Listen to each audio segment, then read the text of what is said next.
Oke. Wait, wait, wait. Mana gua? Hai. Oke, halo, halo, halo. Minum dulu guys, seperti biasa.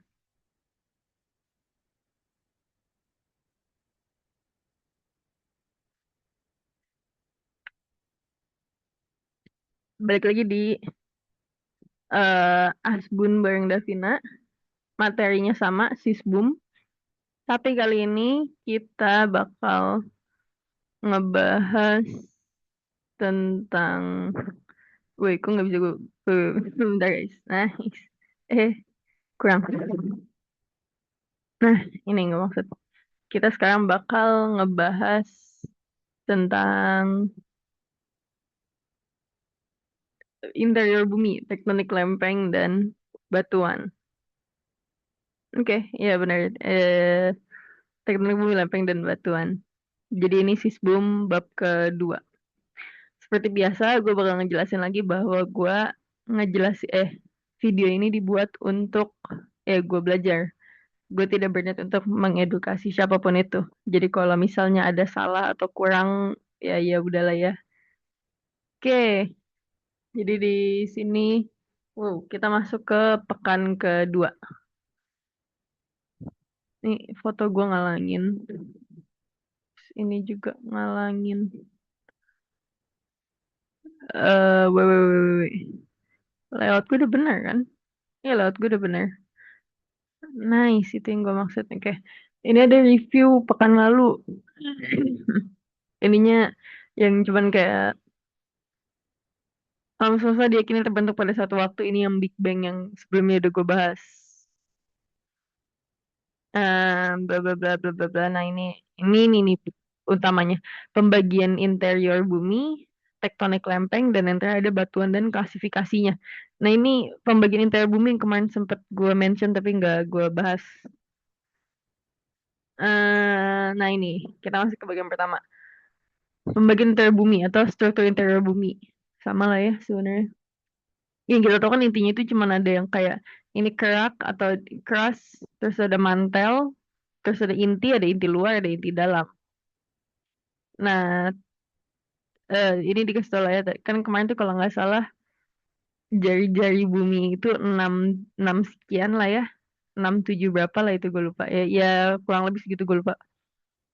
Terus ini diameternya adalah 12,7, ini tinggal bagi dua ya dong udah. Ini diameternya 12,756 kilometer. Nah, terus keliling pada ekuatornya itu ini keliling secara keseluruhannya 40,075 kilometer. Nah, terus berdasarkan penelitian gelombang seismik bumi, eh eh, berdasarkan penelitian gelombang seismik, bumi terdiri dari tiga lapisan utama yang punya komposisi yang berbeda. Secara komposisi dibagi menjadi inti, selubung, dan kerak. Ini dari dalam dari inti, selubung atau mantel, serta kerak. Nah, ini nih. Jadi gini, waktu itu tuh kalau nggak salah, jadi em, mereka tuh misalnya ini ada percobaan di Kobe epicenternya ini kan. Terus mereka tuh kayak mancarin sinar gitu, kayak sinar es. Ini ada sinar wave, wave, wave tuh berarti gelombang. Oh, kayak kayak mungkin mungkin lebih ke gelombang suara, gelombang cahaya, ya cahaya juga gelombang. Pokoknya gelombang-gelombang itulah. Ada gelombang S dan ada gelombang P. Nah, mereka ini sama-sama dipancarin kan. Awalnya tuh kan istilahnya mah kan nyebar ya dari si titik dari ini Kobe epicenter ini kan nyebar. Nah, yang pertama itu si kalau misalnya T sama S-nya ini pas di pinggir ini nyampe semua nih. Lihat nggak? Nah, ini kan pada nyampe semua nih. Yang titik yang titik-titik kan P. Itu kan pada nyampe semua. Berarti itu menunjukkan bahwa ini tuh masih dalam istilahnya bumi itu yang di bagian sini itu masih bentuk cairan. Nah, tapi ketika sampai di inti bumi, ketika kan pasti ada yang satu satu gelombang itu kan ada yang lurus. Nah, ini tuh ada yang nyampe di inti bumi ini, dia tuh tiba-tiba gelombang es itu nggak bisa lewat.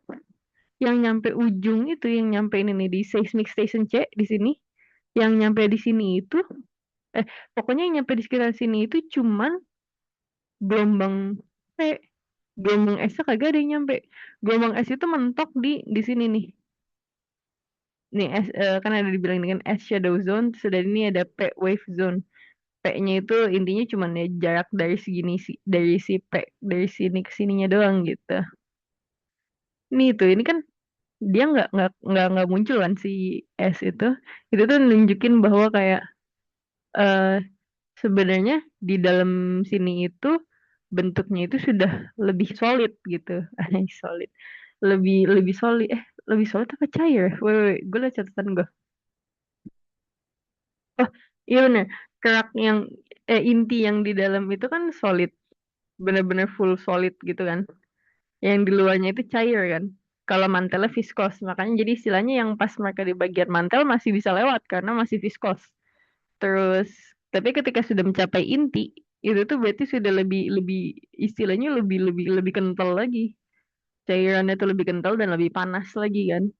Makanya kalau nggak salah itu dari gambar-gambar itu tuh sebenarnya dia ngegambarin si P wave-nya itu juga gelombang P-nya itu dia juga sudah agak diperlambat. Walau masih bisa lewat tapi diperlambat sangat lambat pas nyampe ujung tuh seinget gue tuh gitu dosen yang ngejelasin.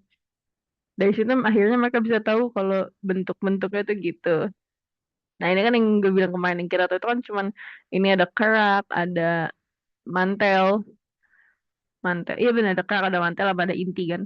Nah tapi aslinya itu ada 5 lapisan, yaitu kerak dan pokoknya kayak kerak tambah dikit lagi ke bawah itu disebutnya litosfer. Terus di bawahnya itu astenosfer.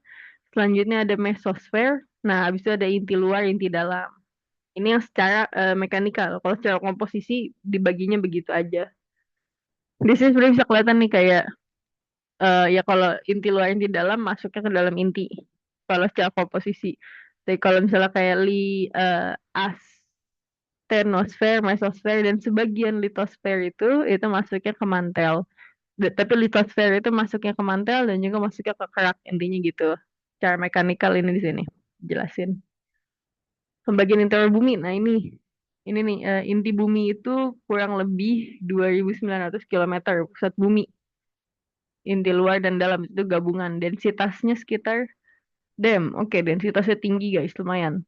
Ya nggak sih, gue nggak jago. Ya udah intinya kelihatannya tinggi.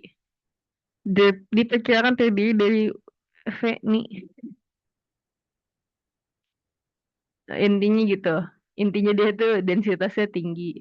Terus ada selubung bumi, dia itu dari batas kerak bumi sampai ke bawah. Baca gimana sih? Oh ini nih tadi luasnya 6371 kurang lebih ya itu. Nah ini mending gue baca di sininya cuy. Litosfer itu null surface. Surface-nya disebut nol kan. Jarak ke bawahnya itu 100 kilometer kurang lebih ininya. Terus itu 350 ya gitulah. Pokoknya jaraknya. Kerak bumi ketebalannya tidak merata. Di bawah pegunungan 70 kilometer, di bawah samudra hanya bisa hanya 5 kilometer saja. Ya intinya gitu. Nah ini ada video Inside the Earth. Gue pengen nonton dulu sebenarnya. Tadi kayak udah ini gak sih? Nice. Ini.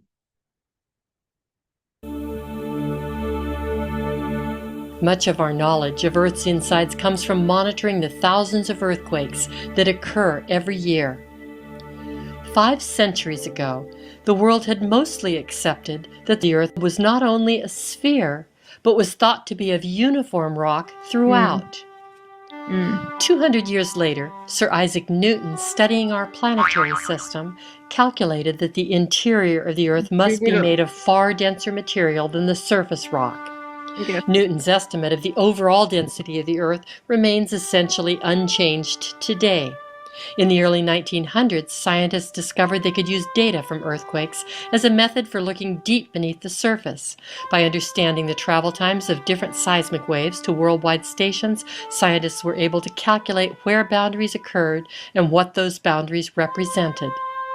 They thus determined that the Earth has 3 layers based on chemical composition: crust, mantle, and core.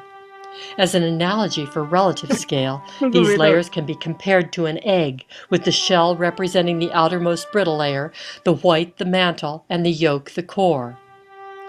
How did scientists figure out where these layers Nah, were? ini nih penjelasannya tadi They yang used the arrival wave times of itu. seismic waves to worldwide seismic stations. Seismic waves leave the hypocenter of an earthquake and travel in all directions. Ini emang If the seismik. Earth had no Berarti change with depth, kenapa? seismic waves would travel straight paths, but the Earth has composition, density, and temperature changes that cause the seismic rays to reflect and refract along boundaries as velocity in the mantle generally increases with depth. Innovations in computer technology, in concert with a steady beat of earthquakes, help scientists to continue to refine our understanding of Earth's interior. The basic layers of the Earth are grouped by their chemical composition. The crust is made of cheese, the reason why the Earth has oceans 10 kilometers. At this scale, the crust is too thin to show oxygen, silicon, aluminum, iron, calcium, sodium, potassium, and magnesium. At this scale, the crust is too thin to show as more than a thin line without zooming in. The crust ranges from 5 to 10 kilometers thick in the dense basaltic oceanic crust, and up to 75 kilometers in the thicker, less dense granitic rock of the continental crust. This difference in density and thickness of these two types of crust is the reason why the Earth has oceans and continents. The crust is often mistaken for the tectonic plates. However, the crust is just the top part of the tectonic plates. We'll return to the topic in a moment, but first back to the three layers. Below the crust is the mantle, composed of the same elements but in different proportion, with increasing amounts of the heavier elements in the rock. The chemical composition of the 2,900 kilometer thick mantle varies little from top to bottom, but there are distinct physical variations due to temperature and pressure differences. The uppermost mantle is relatively cool and brittle and ranges from 50 to 120 kilometers thick. Below this zone, the upper mantle becomes notably more plastic and malleable due to the right combination of heat and pressure. That ductile zone is known as the asthenosphere and varies up to 400 kilometers deep, depending mainly on temperature. The lower mantle comprises 55% of the planet by volume and is denser and hotter than the upper mantle. At the center of the Earth is the core, which is nearly twice as dense as the mantle because it's a metallic iron alloy rather than rock. Unlike the egg yolk analogy, Earth's core is made up of two distinct parts, the liquid outer core and a solid inner core. Although the inner core is hotter than the outer core, there's also greater pressure squeezing the atoms, changing the material from liquid to solid. The liquid outer core is convecting vigorously and generates Earth's magnetic field. But back to plate tectonics. As you recall, the cool uppermost part of the mantle is brittle. How can the top of the mantle be brittle when the same material in the asthenosphere is ductile? A big hunk candy bar can be used as an analogy. Like the uppermost cool mantle, when the big hunk is cold, it is brittle and breaks when bent. When you heat it up, it becomes ductile or plastic and can bend and flow.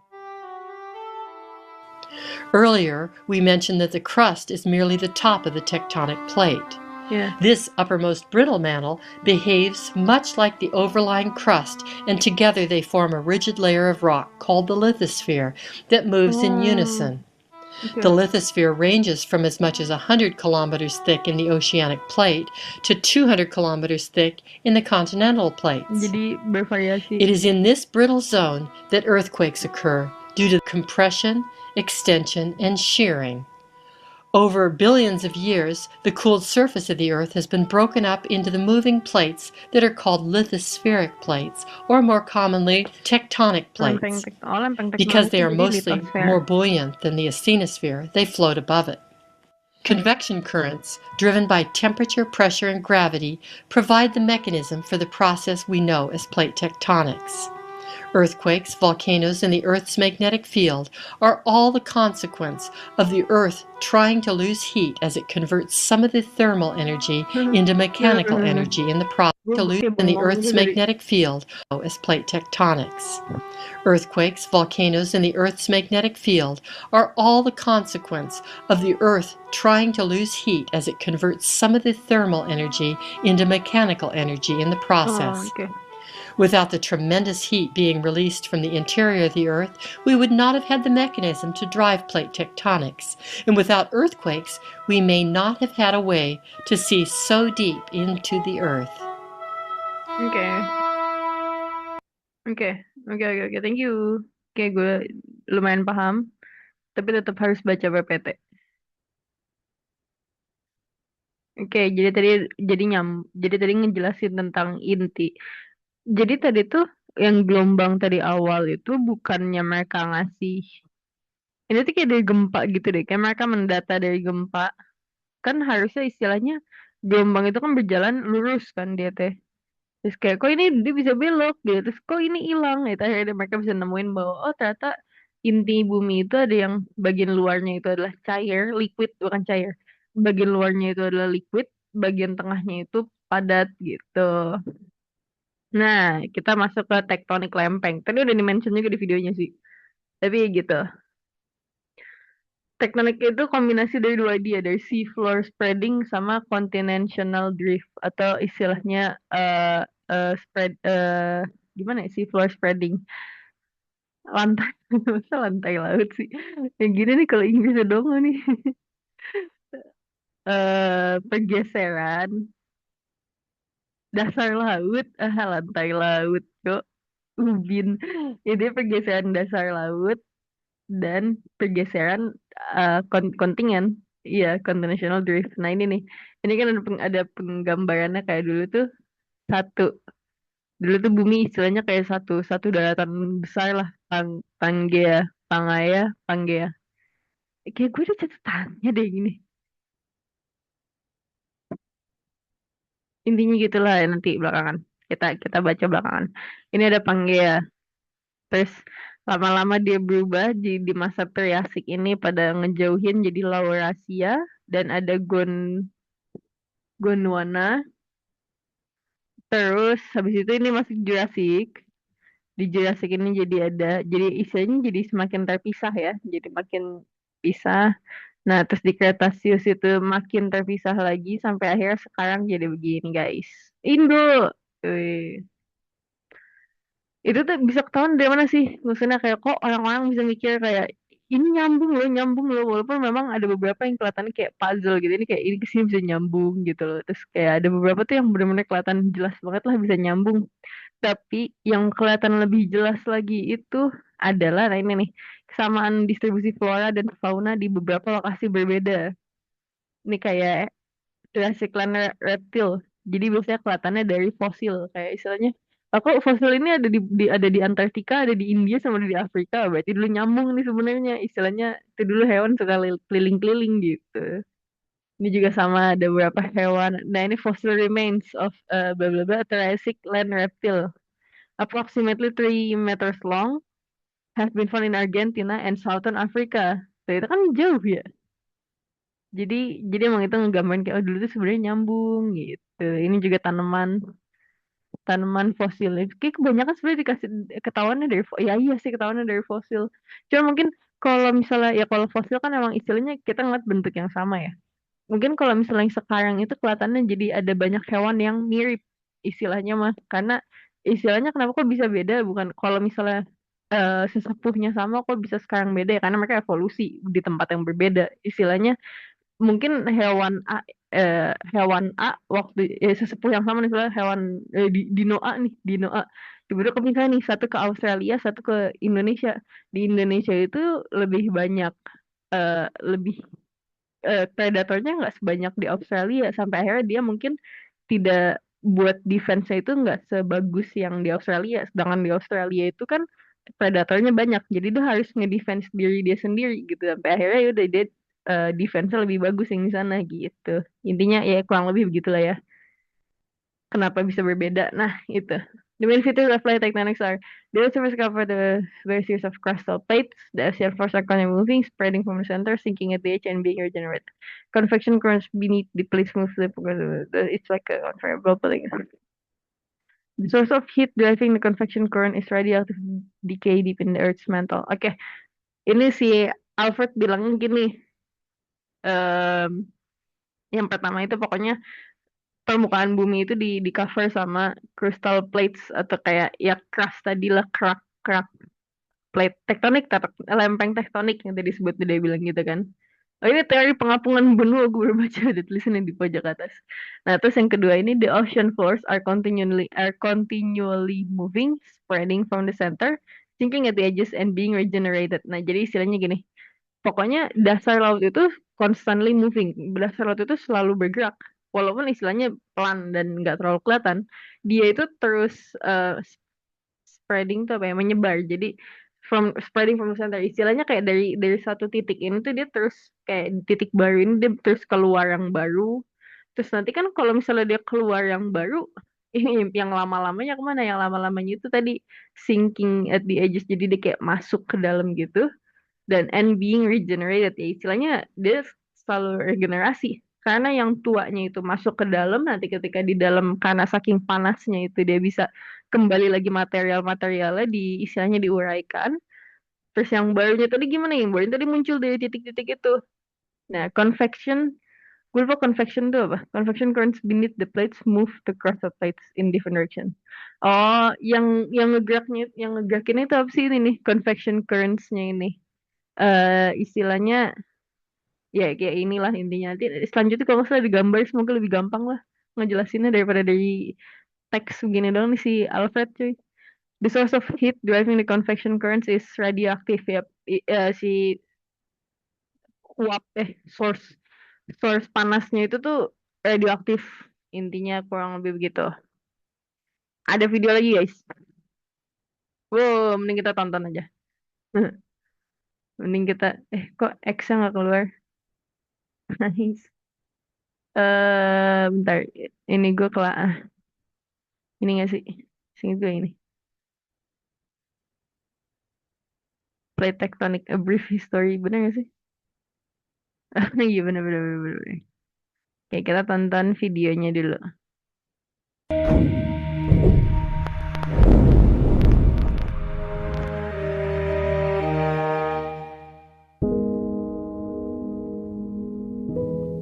Plate tectonic theory was not accepted for centuries because no one could adequately answer the question, what is the mechanism that drives the plates?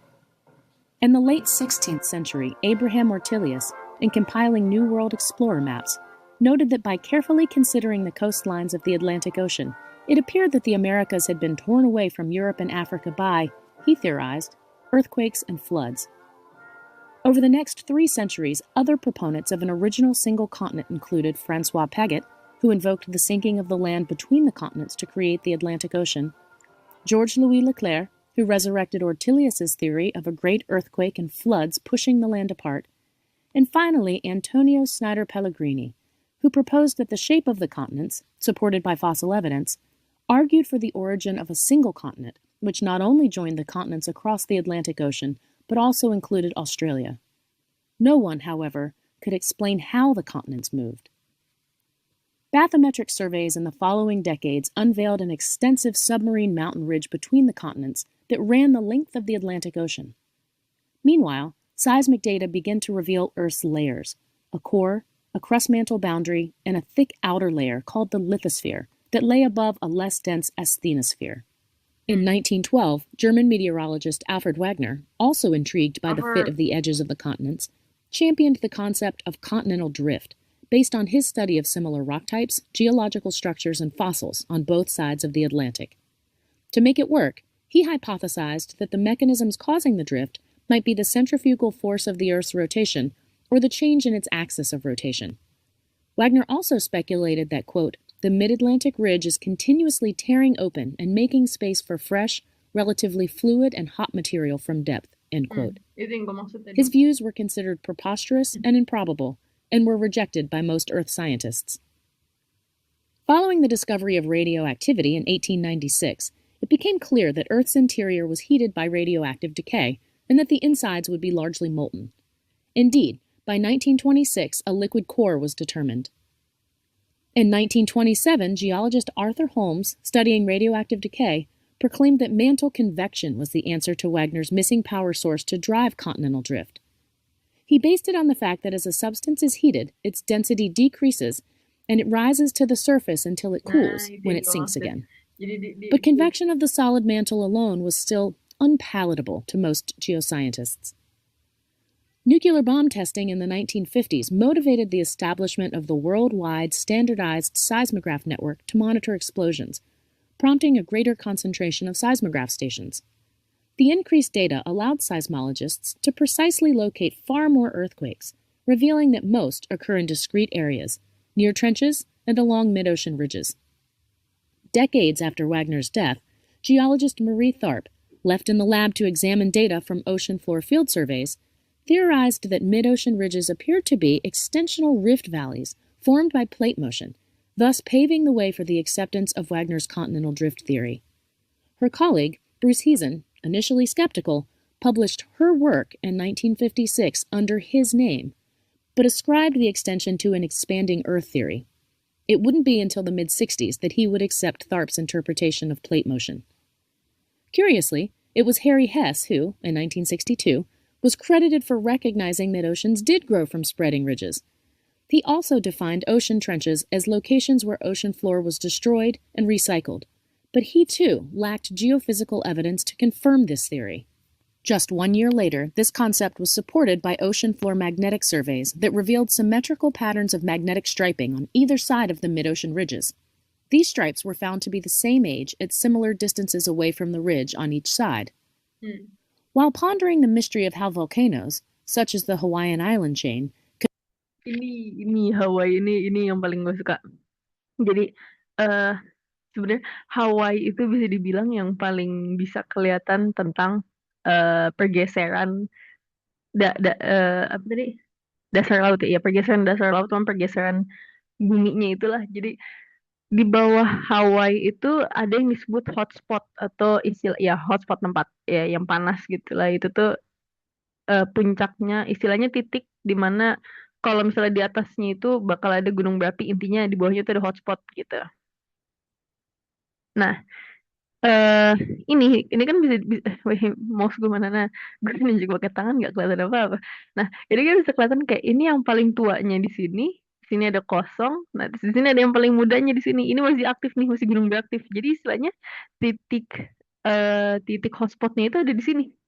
Terus kok bisa ada gunung di sini gitu loh. Ini tuh masih Hawaii kan, secara semua ini tuh secara keseluruhan. Jadi awalnya itu bisa dibilang kayak ini yang pertama ini dia tuh awalnya ada di sini. Terus dia tuh lama-lama geser, geser, geser. Dan ketika geser kan maka dia udah nggak ada hotspotnya. Jadi dia udah tidak hidup lagi. Atau istilahnya udah gunungnya tuh udah bukan gunung aktif. Dia geser. Terus akhirnya ada yang muncul yang ini nih. Dan lama geser, geser. Jadi seinget gue di antara pulau-pulau ini itu di bawahnya tuh, di bawah lautnya tuh bahkan masih ada kayak ada jalan kecil gitu lah, istilahnya kalau misalnya diserap pakai sponge gitu, kayak kalau di Minecraft bisa diserap pakai sponge gitu, ini bakal ada kayak jalan kecil gitu loh di antara pulau-pulau ini tuh, karena memang mereka sebenarnya istilahnya mereka nyambung gitu.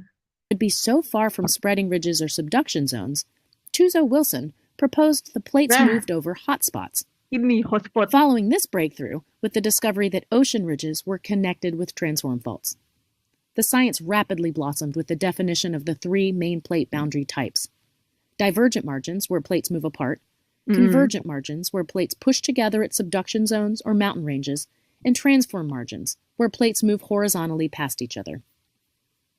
As geophysical evidence supporting plate tectonics accumulated during the 1960s, scientists revived Holmes' theory of mantle convection as a driving force for moving the plates. Nah, itu tadi Mantle convection istilahnya kan assuredly kayak plays a role, but it doesn't explain tadi istilahnya kayak apa kalau misalnya ngerebus air. Itu kan geraknya begitu dia. Sama how kayak some ini. plates creep along faster than the convection currents beneath them. This led scientists to a fundamental force: gravity. Gravity acts on the tectonic plates, resulting in what are now referred to as ridge push at the spreading ridges and slab pull beneath subduction zones. This is an evolving science that not only involves these three forces, but involves friction and much more, leaving scientists to ponder: what will be the next tool that helps reveal new facets of plate tectonics? Oke, udah gitu dong. Nice. Oke, Videonya udah. Kita balik lagi ke sini. Nah, ini tadi yang udah dibilangin. Eh, jadi pergerakan tektonik lempeng itu ada tiga. Ada divergent, convergent, sama ada transform. Di divergent itu yang tadi dia misah gitu kan. Yang dibilangin di bawah laut itulah yang awalnya ini. Ada titik panas ini. Ini nanti dia keluar. Nah, ini ujung-ujungnya dia itu ini nih. Si convergent ini sudah pasti. Terus ada juga yang transform yang dia cuma sebelah-sebelahan doang gitu.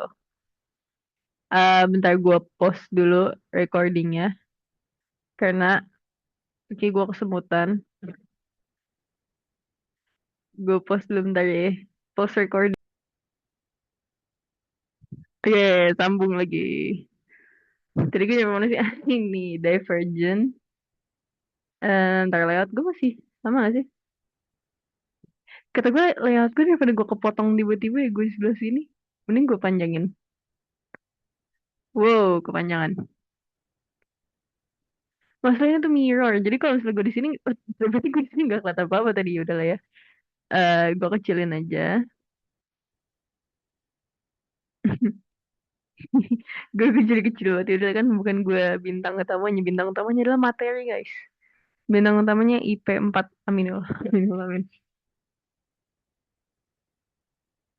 Oke udah sesuai. Balik lagi tadi divergent, convergent sama transform.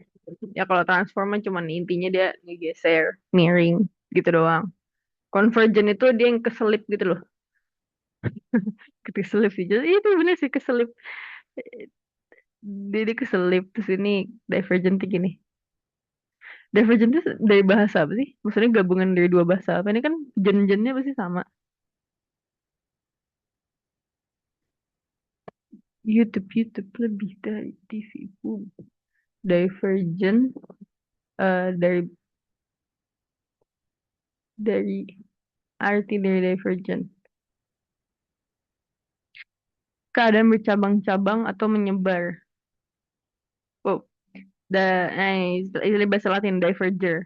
Berbelok ke arah yang berbeda. Oh, makanya film yang Divergent itu kan ceritanya dia yang beda sendiri kan, yang bisa semuanya itu. Iya, Divergent. Keadaan ya, oh, istilah keadaan bercabang-cabang atau menyebar. Terus kalau Convergent,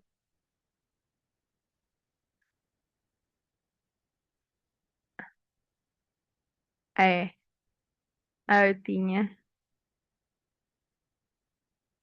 menjadi satu titik pertemuan atau memusat baik secara literal maupun figuratif.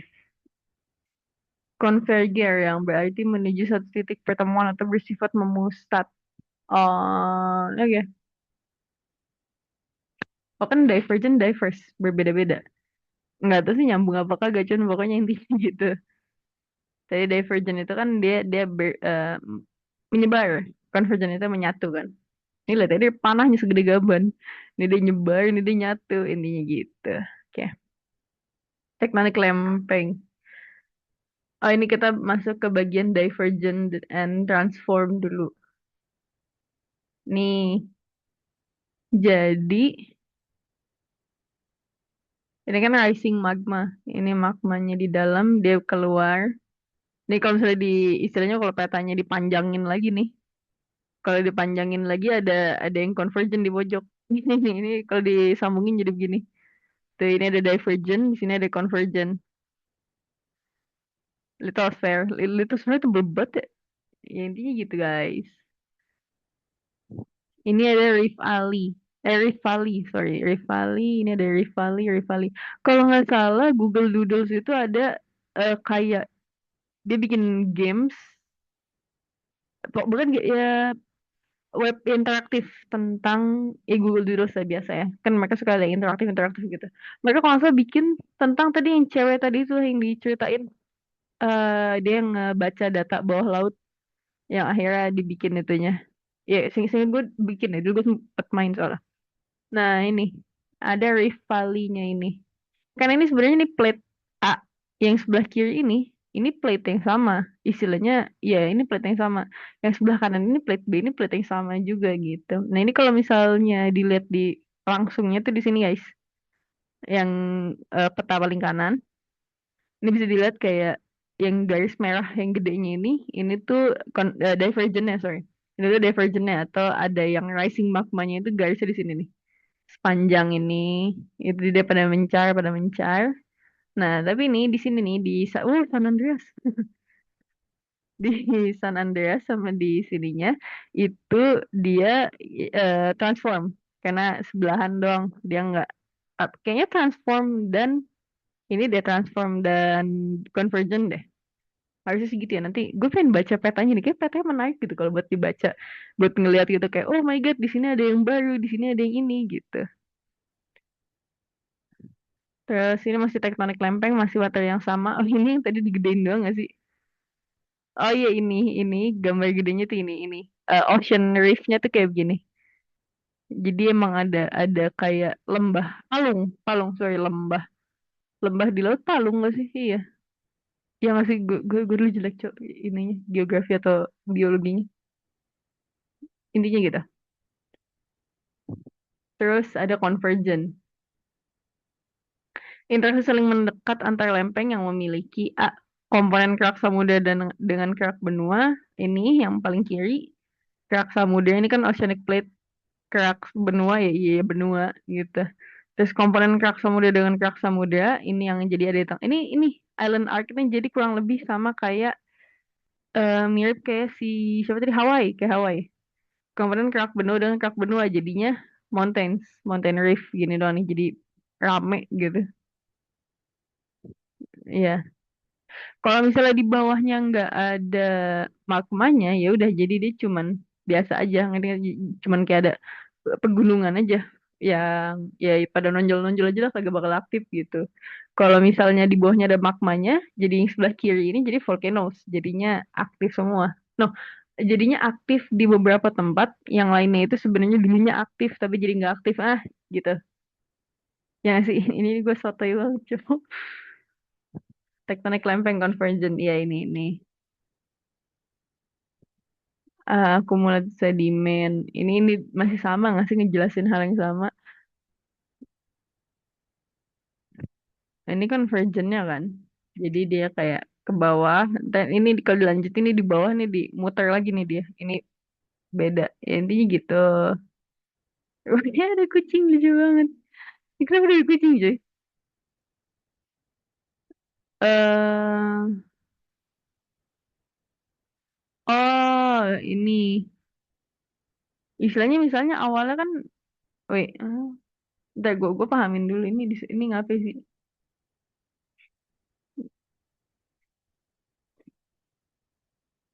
Ya apa yang terjadi sih? India geser, India nempel sama Asia, Himalaya. Emang iya? Wait, coba kita lihat map. Coba kita lihat map. Coba kita lihat. Allah, ngalangin si ini peta peta dunia yang lengkap plus yang bisa di zoom in. Open Street Map. Thank you, bos. Tadi itu apa? Iya bang, oke. Selamat datang. Bentar gue nggak mau India mana India? Ini India. Eh, India yang mana aja? Ini India di sini kan? Lu nggak ada. Gue pengen lihat ini trace stack. Nah, itu yang gue maksud. Oh iya cuy, lihat. Ini India kan.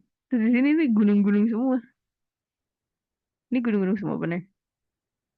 Iyalah, pakai nanya gitu loh teh. Ini kurang gunung apa cuy? Kita zoom in lagi. Ntar ada gue. Nah, ini kita bisa dilihat dari gambar tipografinya. gitu. Oh, oke, oke, oke. Iya benar juga sih. Sebenarnya kalau kita lihat itu aja bingung juga sih gue. Maksudnya kayak, ini kok India kayak dijauhin gitu. Kok di atasnya ada, wow, wow, wow. Bukan bang. Kok di atasnya ada pegunungan.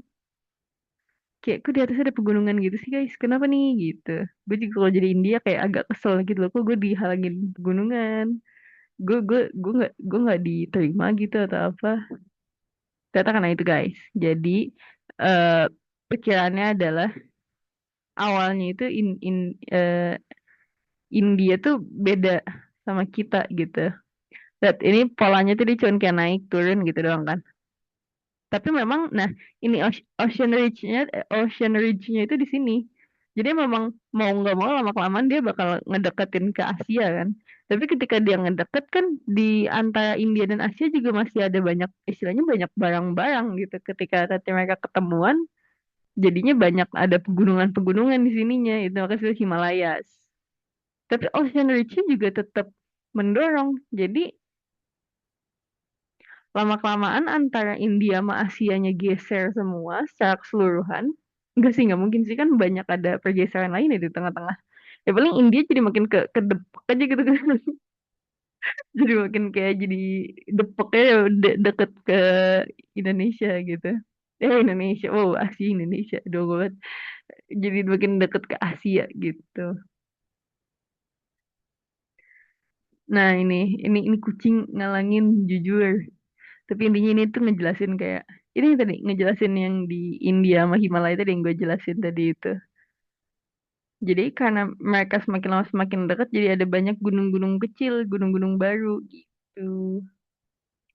Terus ini ada hubungan lingkungan dengan tektonik lempeng. Ah ini nih secara keseluruhan nih. Ini kan tadi yang divergent nih di tengah. Terus dia itu menyebar ke kanan. Di sini juga ada pergeseran nih. Di sini ada apa tadi namanya transform. Makanya agak geser ke kiri. Ini dia transform. Terus eh ntar kalau misalnya dia, nah ini kalau nggak salah, nah gue bingung, apakah keduanya disebut apa namanya gunung bawah laut, volcano bawah laut. Pokoknya ada gue inget banget ada dia tuh bisa di bawah laut juga lah. Kayak dua ini deh, soalnya kan sama-sama hotspot juga. Ini hotspot, ini hotspot. Ini jadi shield volcano karena ya dia nggak bisa mancung. Nah cuman shield volcano ini ketika nantinya udah banyak, maksudnya pengendapannya banyak, ya tetap bisa jadi gunung yang muncul juga lah. Dan ini kan ada juga di belakang. Ini shield volcano juga, ini shield volcano juga. Cuman dia geser. Iya bener dia geser. Awalnya kan dia di sini dulu. Terus geser makin ke kiri, makin ke kiri, makin ke kiri. Gitu deh. Nah ini kan dia di sini ke bawah. Nah kalau yang ini dia geser ke kanan karena di pojok. Ini di pojok sini nih ada divergent lagi nih. Ada si tempat ini lagi. Nah ini yang tadi lah ya dia kan geser. Jadi ada eh itu iya. Terus di sini juga sama, ini sama juga intinya gitu. Kayak lumayan paham. Nah ini peta-petanya gue seneng banget liatnya. Nih, ini convergent. Ini convergent, oke. Ini geraknya tran divergence, spreading reach offset by transform faults. Oh iya, ini divergent kan ini semuanya. Ini ada kayak kayak kok dia bentuknya kayak batu bata gitu sih, kayak ada garis-garis kotak-kotak gitu. Itu karena transform semuanya sebenarnya. Jadi emang bener-bener istilahnya dia tuh muncul baru, digeser juga gitu. Terus transform uncertainty plate yang titik-titik nggak masih uncertain. Kagak ada yang titik-titik coy. Ini masih uncertain. Kita masih nggak paham ini di sini apa gitu. Ini lu lihat Indonesia, convergent semua, pada pada nyelip semua di sini. Ini ada divergence sih, ada yang baru di sini. Ya gitu. Seru sih ngeliatin kayak gini tuh kita bisa mempelajari. Ah ini tadi yang kita pelajarin Indian.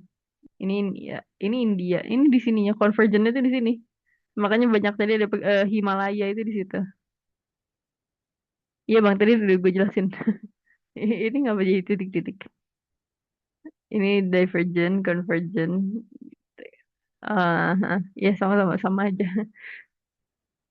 Implikasi tektonik lempeng Indonesia. Ada apa dengan Indonesia? Oh, ini di bawah kita itu loh kan. Ada yang kayak garis. Ini tuh the convergentnya. Terus gue nggak paham ini apaan. Seismic. Wow, nggak bisa gue geser ini. Bentar, maaf. Seismicity cross section. Itunya itu cross sectionnya gimana? Ya udah gitu aja. Nah, kebencanaan gempa bumi. Ini yang jadi masalah. Gempanya di sini semua nih. Eh, gempa terus nih kata gue. Oh enggak earthquake earthquake depth-nya. Iya bener dong. Kalau misalnya dia nggak terlalu dalam berarti gempa terus dong. Kalau misalnya dia dalam banget tsunami. Apa gue dongo sih sumpah. Kasih tau kalau gue dongo cuy. Intinya begitu. Nah ini major volcanoes of Indonesia. Makanya kita disebutnya Ring of Fire kan. Ini jadi begini nih guys. Ini gunung, gunung, gunung, gunung, gunung, gunung, gunung. Oke. Kita tektonik dan struktur Indonesia. Ini apa nih? Mineral ekonomis zona subduksi berpotensi menghasilkan busur magmatisme.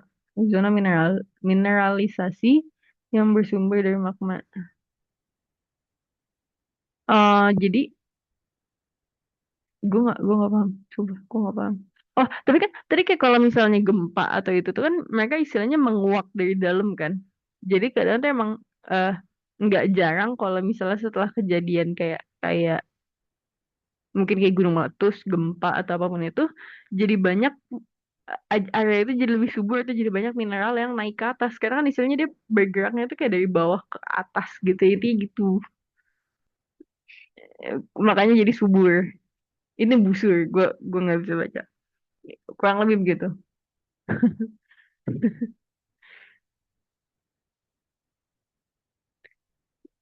eh Oke. Nah, udah kita masuk aja ke batuan dan klasifikasinya. Dalam geologi, secara umum asap padat terdiri dari kumpulan atau agregat. Oh, kumpulan satu atau lebih mineral sebagai pembentuk kerak bumi. Ini nih, kalau dalam geologi teknik, massa dari kerak bumi yang kompak, agak keras atau keras. Apanya nih? Batuan. Oh, batuan. Oh, oke, terus mineral. Ada padat, alamiah, anorganik. Punya struktur kimia dan struktur kristal. Intinya gitu. Oke. Nah, ini rock cycle. Jenis batuan itu ada tiga. Ada batuan beku, batuan sedimen, batuan metamorf. Nah, mereka tuh sebenarnya kayak cycle gitu loh. Kayak istilahnya, gue nggak hafal cycle-nya. Tapi istilahnya kayak mereka tuh dari beku ke sedimen, ke metamorf, balik lagi bisa gitu. Kurang lebih. Terus makanya kan ada yang kayak cooling, crystallization, bla bla bla bla bla bla bla bla bla nih. Ini lo dari dua ini bisa bisa muter sendiri nih. Dari cooling, crystallization, terus lo bisa tiba-tiba melting. Ya kan ada siklus batuan. Terus proporsi batuan di permukaan. Iya gitu. Igneous rock. Magmatic. Oke, magmatic rock itu. Ignis. Ignis guys. Gue lupa ada dari karakter apa ya namanya Ignis. Tapi dia kekuatannya api. Intinya kan ada kan api panas nih. Berarti magma. Udah gitu aja.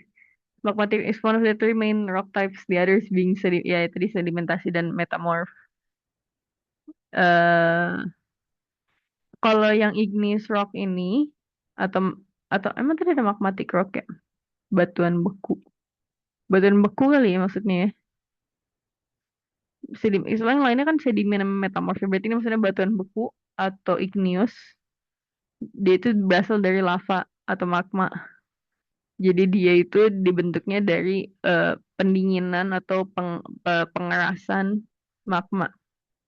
Nah, terus ini ada yang bertekstur halus, aphanitic atau ekstrusif. Nah, ada yang bertekstur kasar atau intrusif, phanerik. Ya intinya gitu. Kalau yang halus itu ekstrusif. Kalau yang kasar intrusif. Ini yang kasar diorite, granit, basalt. Oh, basalt bukan di nether. Basalt ada di sini guys ternyata. Bisa. Oh, karena kan basalt itu kan tadi dari magma, magma yang didinginkan. Makanya di Minecraft ada teori bahwa nether itu dulunya sebenarnya beku. Nerdnya kelihatan coba. Makanya makanya dulu tuh ada teorinya bahwa eh, nether itu awalnya tuh tempat yang dingin banget, tempat yang beku gitu. Makanya kayak itu makin diperkuat karena yang gas yang update terbaru itu gasnya kan dari yang baby gas itu dia bisa kalau misalnya ditaruh direndam di air terus misalnya dikasih makan salju sampai banyak sampai dia gede dia jadi nurut sama kita jadi happy gas itu ya jadi itu tuh makin eh, apa namanya meyakinkan bahwa dulu tuh nether itu sebenarnya beku guys dingin dan beku kayak ice age gitu lah dunia lain terus kita nggak tahu akan apa yang terjadi tapi intinya begitu. Nah, ya ini makanya tadi basalt itu salah satunya dia itu dari magma yang dingin atau magma yang dibekuk, bukan dibekukan, magma yang dingin atau magma yang solidify. Solidify itu mengeras lah kurang lebih. Terus ada batuan beku. Ya ini masih batuan beku. Tadi batuan, iya batuan beku. Contohnya batuan ekstrusif di Curug, Dago. Ini basalt, intrusif andesit. Ini andesit, ini basalt. Kalau basalt tuh tadi bukan harusnya halus ya? Oh, andesit sama basalt sama-sama halus. Pantas gue mikir kayaknya sama aja gitu. Iya ini. Terus mineral pembentukan batuan. Ini ada tipe-tipenya lagi nih tadi batuan beku itu. Ada ultramatic, basaltic, andesitic sama granitic. Gua nggak tahu bedanya apa. Highest temperature regimes. Last to crystallize. Oh, oke, oke. Jadi istilahnya yang paling atas itu yang paling cepat beku lah, yang paling cepat crystallize. Yang makin ke bawah itu makin susah untuk crystallize, makin ke bawah itu kayak quartz yang gitu-gitu. Makanya memang agak susah nggak sih buat dapetin quartz. Kayak maksudnya quartz dibandingin sama basalt yang gitu-gitu. Karena emang lebih gampang. Dan juga ya dia coolingnya itu istilahnya dia di 1400 aja dia udah crystallize, udah langsung jadi batu gitu. Sedangkan ini dia butuh sampai 650 dulu baru dia jadi batu. Kurang lebih begitu. Ini ada tipe-tipenya berdasarkan suhu berarti. Oke. Terus batuan beku klasifikasinya. Kata gue ini nggak bakal keluar sampai sekompleks ini sih, jujur. Ya udahlah. Itu ada batuan sedimen. Batuan berasal dari pengendapan fragmen atau bahan batuan mineral, organisme, dan lain-lain. Jadi, eh, pengendapan.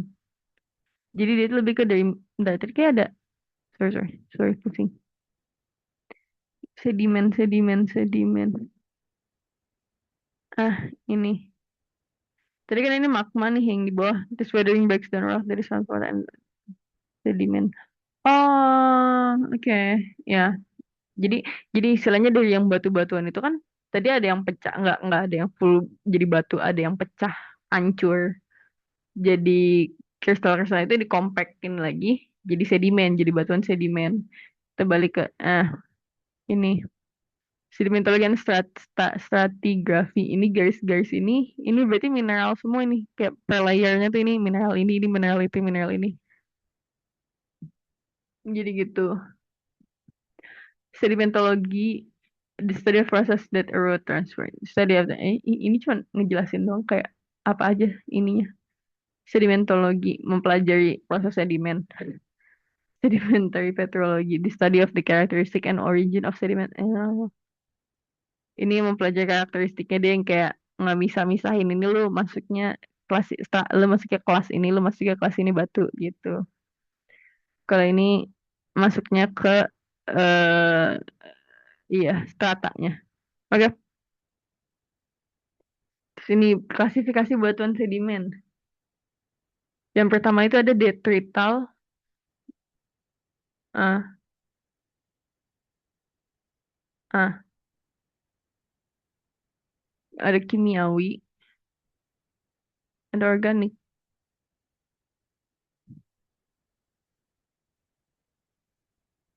Makanya jangan tidur guys pas isbum.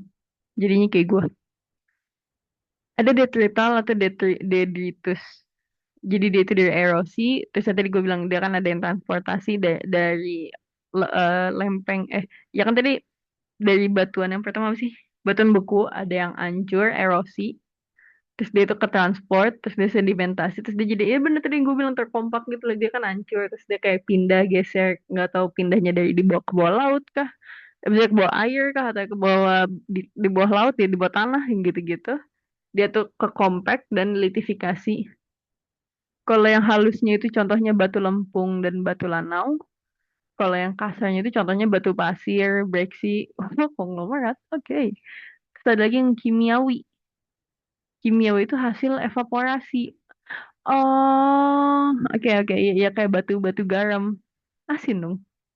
Jadi perubahan kimiawi Rijang. Oke, terus yang ketiga ada organik. Asal organik itu, misalnya, kayak kalau yang organik tuh yang benar-benar awal organik gitu, kayak istilahnya dari benda hidup, dari tanaman atau apapun itu. Makanya ada yang batu bara dan batu gamping. Contohnya makanya dikasihnya itu. Terus tekstur batuan sedimen. Kalau besar butir, ah, gue nggak paham cuy. Oh, ini teksturnya ini di sebelah kanan dengan ini ada yang granul atau butirannya besar, jadi ukurannya tuh kayak berbutir-butir gini granola. Granola kayak beda lagi deh. Terus ada pemilahan atau gradasi.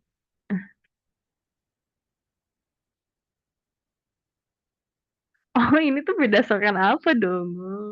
Lu bisa ngebandingin berdasarkan apa teksturnya batuan. Ada yang kita bisa membandingkan dari besar butirnya. Terus bisa kita pilah dulu, kita gradasiin, terus kayak berdasarkan kebundarannya, bulat apa kagak gitu. Terus ada yang kayak fabrik, ini gue gak paham nih. Oh, sifat hubungan antar butir, istilahnya kalau misalnya dia sangat ngiket satu sama lain yang kayak istilah kayak pasir pasir kinetik, mungkin gue gak paham. Tapi intinya kayak gitulah sifat hubungan antar butirnya gimana.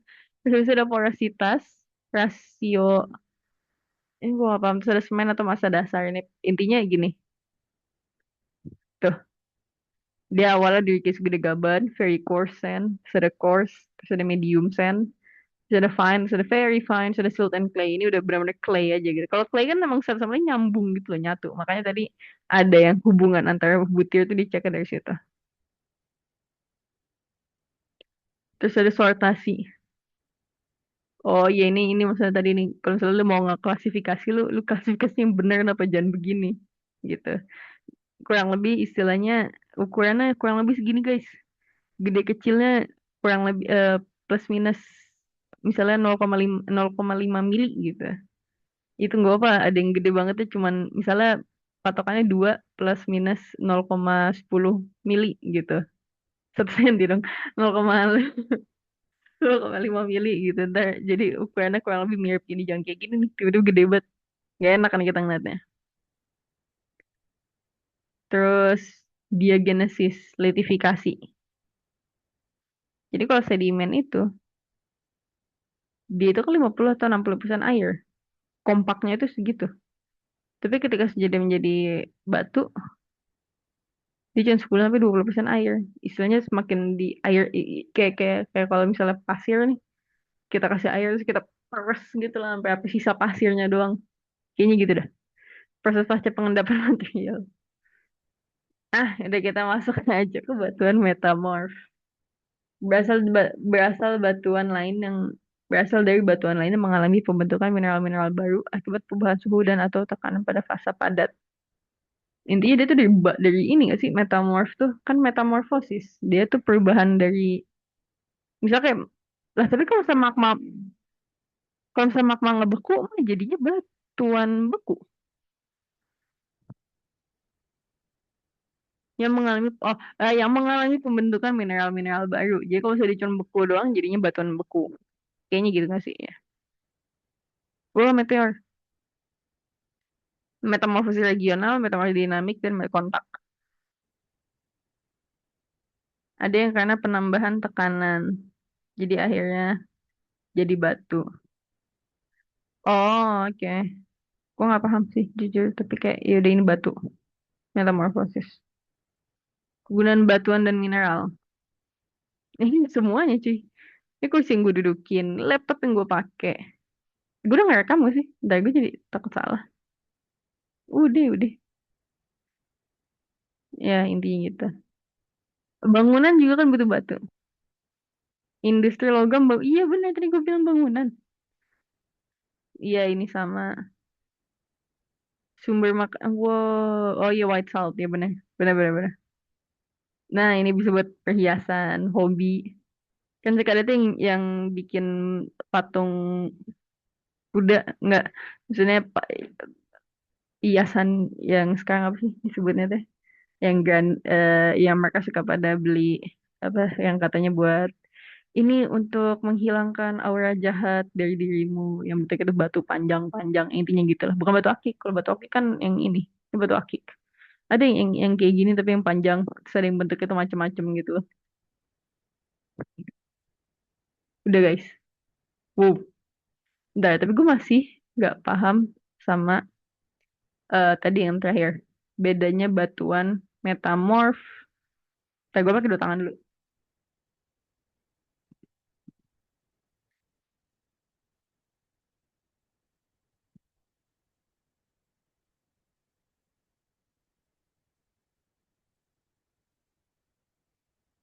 Gue masih nggak paham bedanya apa.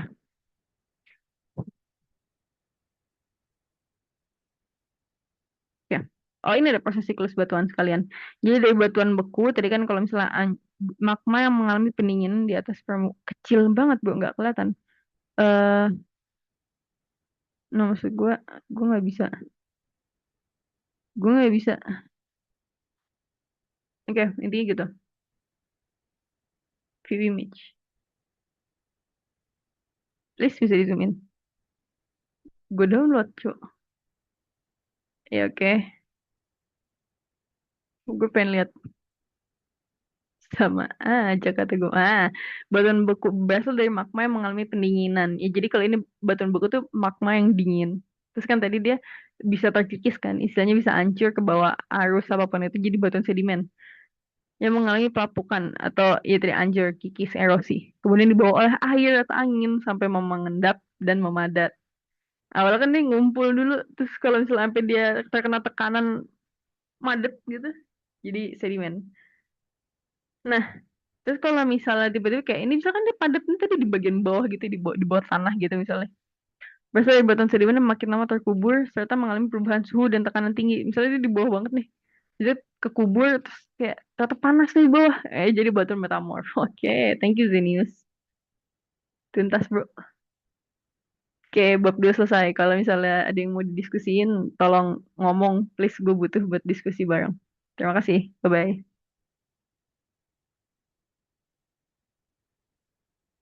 Agak canggung sih ini jarak dari gue bye ke stop recordingnya lama. Tapi intinya gitu. Bye-bye.